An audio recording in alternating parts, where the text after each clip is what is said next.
రామాపురం అనే ఒక చిన్న ఊరిలో సూరమ్మ అనే అత్త ఉండేది. తనకి చాలా గర్వం, పొగరు. ఇంట్లో అందరూ ఆమె మాటే వినాలి. కాని ఈ గర్వం ఆమె జీవితాన్ని మార్చబోతుందని ఆమెకు తెలియదు. ఆమె కొడుకు సంతోష్ సిటీలో జాబ్ చేస్తుండేవాడు. అక్కడే తనతో వర్క్ చేసే వేదాని ప్రేమించి పెళ్లి చేసుకున్నాడు. వేద చాలా మంచమ్మాయి.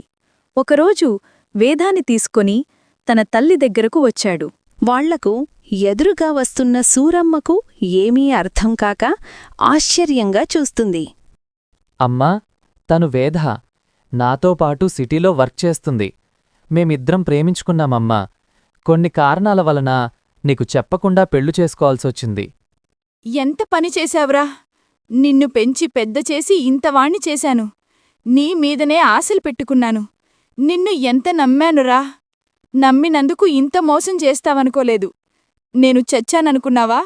నమస్కారం అత్తయ్యగారు, మమ్మల్ని క్షమించండి. మీకు చెప్పకుండా పెళ్లి చేసుకోవడం మా తప్పే, కాని తప్పలేదు. వేద ఏదో చెప్పాలనుకుంటుంది. కాని అది వినకుండానే సూరమ్మ అక్కడ నుండి వెళ్ళిపోతుంది. తర్వాత జరగబోలే కథ నెక్స్ట్ ఎపిసోడ్లో చూద్దాం.